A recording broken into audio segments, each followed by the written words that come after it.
Hey everybody, Fridays with Fontes, Adrian Fontes, your Arizona Secretary of State. I almost forgot what state I'm in, but I couldn't possibly because on the desk before me, as many of us who were born and raised here know, there are 5 Cs that make up the state of Arizona.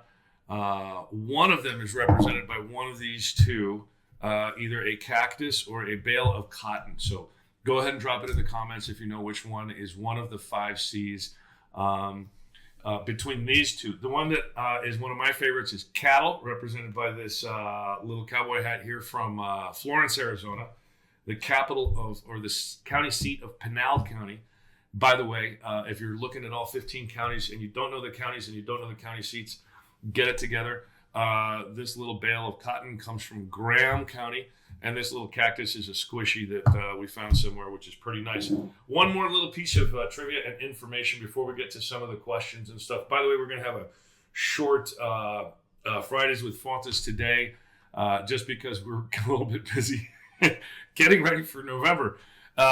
Trusted Info 2024, the National Association of Secretaries of State, of which yours truly is a member, is the oldest government office association in the United States of America. It was created in 1904 by secretaries from across the various states at the time. In fact, Arizona wasn't even a state back then.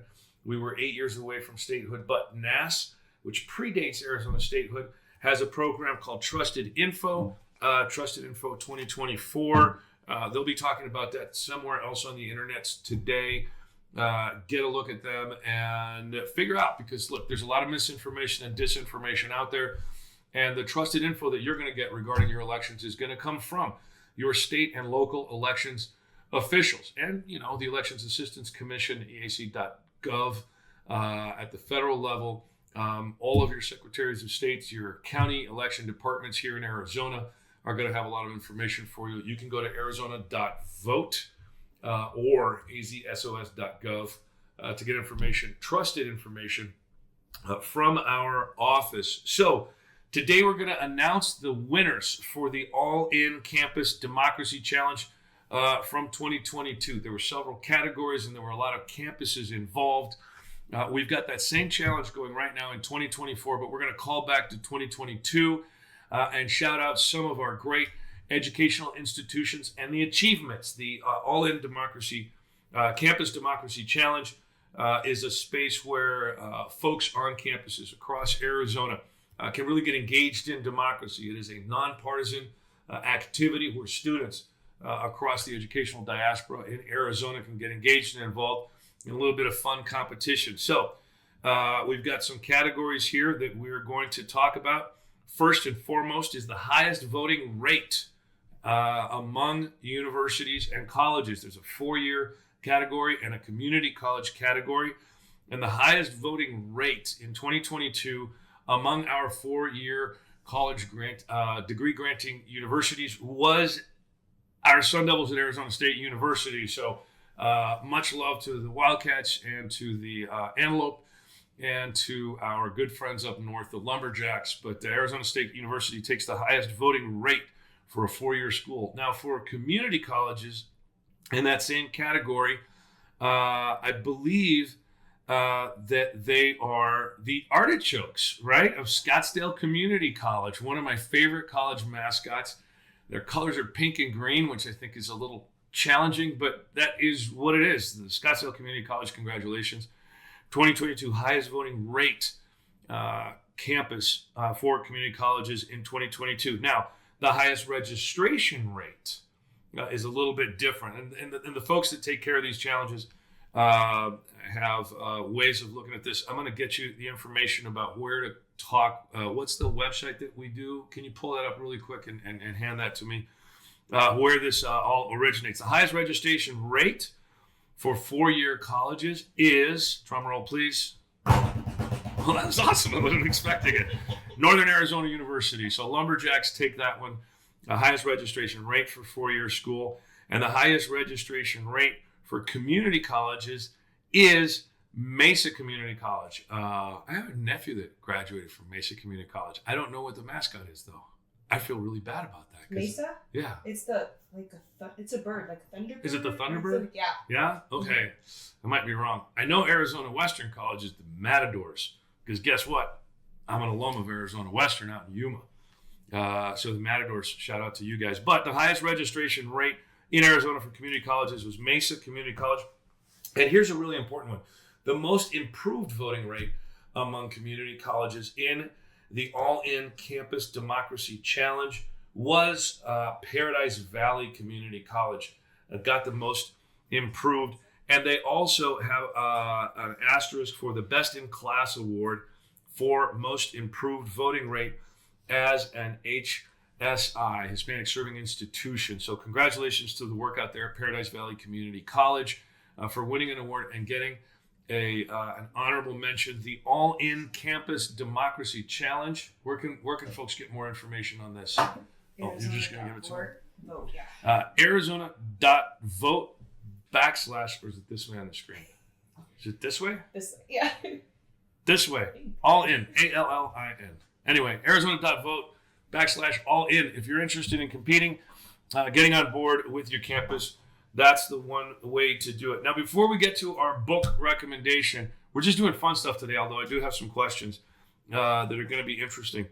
The America 250 AZ logo competition is underway. That's going to be the logo that we use for the celebration of America's 250, and that's the semi-quincentennial celebration. It's still underway. There's still a couple of weeks left. Anybody you know who is in design, in art, they can go to azsos.gov, Arizona Secretary of State, azsos.gov, and there's a link in the banners at the top of the page to take you right to the logo competition. It'll tell you what the parameters are, what the requirements are, what the calendar looks like. All the final designs are due by September the 30th. So if you know anybody in Arizona who wants to submit a logo, I believe there's also examples of logos from across the United States, so you can kind of get a feel for what's cooking on there. The America 250 AZ logo contest is underway right now. Today is Friday the 13th. It's Friday the 13th, right? Lucky day. Everybody's lucky today. America 250 AZ logo contest finishes September 30th. Go to azsos.gov for that one. Now, the library, the state library, is phenomenal about giving us some book recommendations. And this one that comes from the Arizona collection, since we're talking about America 250 right now, the logo contest, there is a book called Arizona 100 Years Grand. It's the official book of the Arizona Centenary, right? And this is what it looks like. It was put together by Lisa Schneble Heidegger with contributors including the late Senator John McCain. And it's a wonderful, this is the official 100-year book. It's got stories and photos and all kinds of fun stuff going back year after year. It's kind of like a yearbook.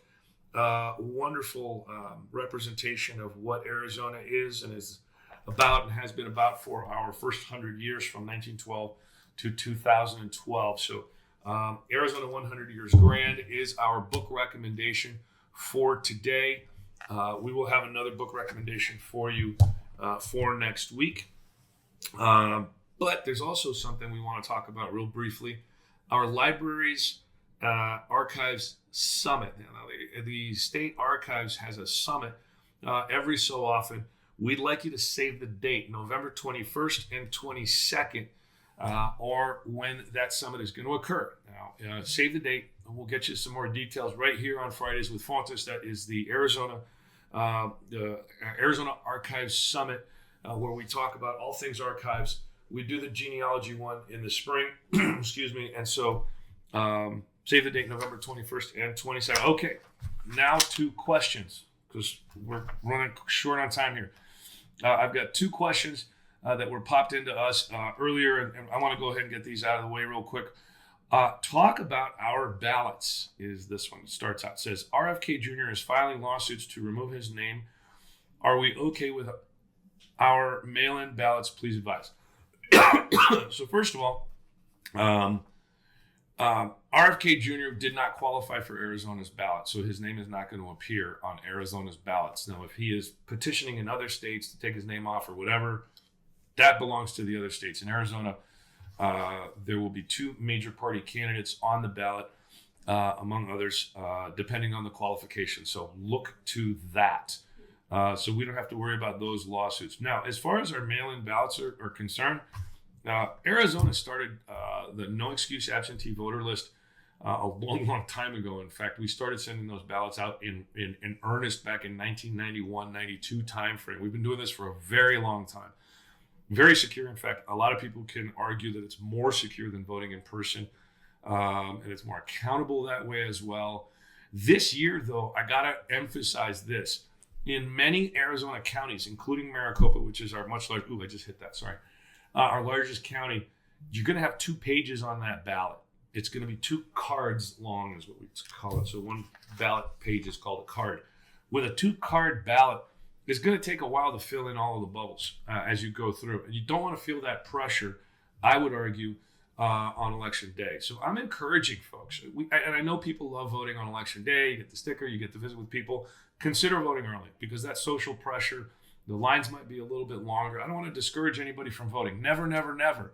But in Arizona, we've got great options. In fact, you can vote early in person up to 27 days before election day. Early in-person voting in Arizona starts on October the 9th.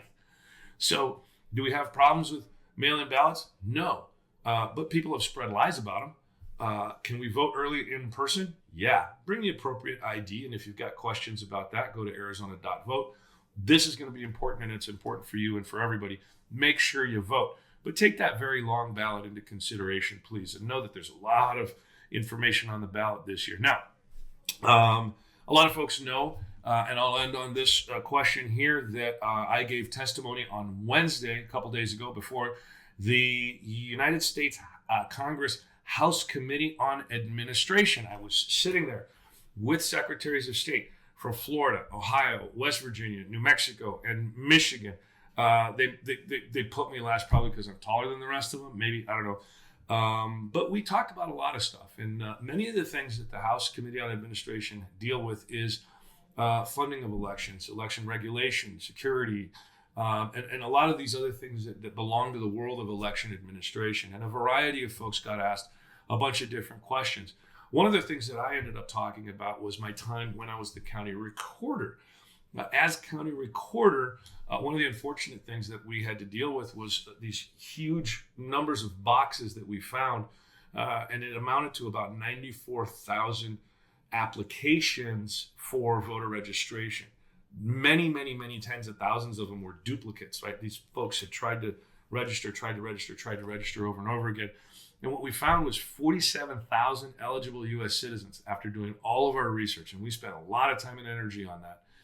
47,000 voters who were eligible U.S. citizens had been denied the right to vote under this scheme that we have improved on since then. At that time, I found that unacceptable, and we got sued, appropriately so, because we were denying eligible citizens the right to vote. I didn't like that, but we discovered the problem, we approached the problem, and we made the appropriate fixes to make sure that at least as to those people, we were doing the right thing. You know, voting is an incredibly important thing. I believe in that. And as you know, the approach has to be voter first. Don't worry about what party they're with, because that's not important. What's important is that your constitutional right is upheld. And in those 47,000 cases, unfortunately, they were denied the right to vote. And that's too bad. But we're getting a lot better now. And we're still making adjustments. Look, there are still laws being passed. There are still lawsuits being pushed around. A lot of these things were parts of the topics of discussion in front of Congress this past Wednesday.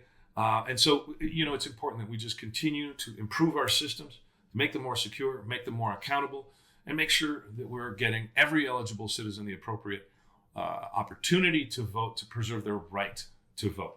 And, you know, I will address kind of the elephant in the room, or the donkey in the room in my case.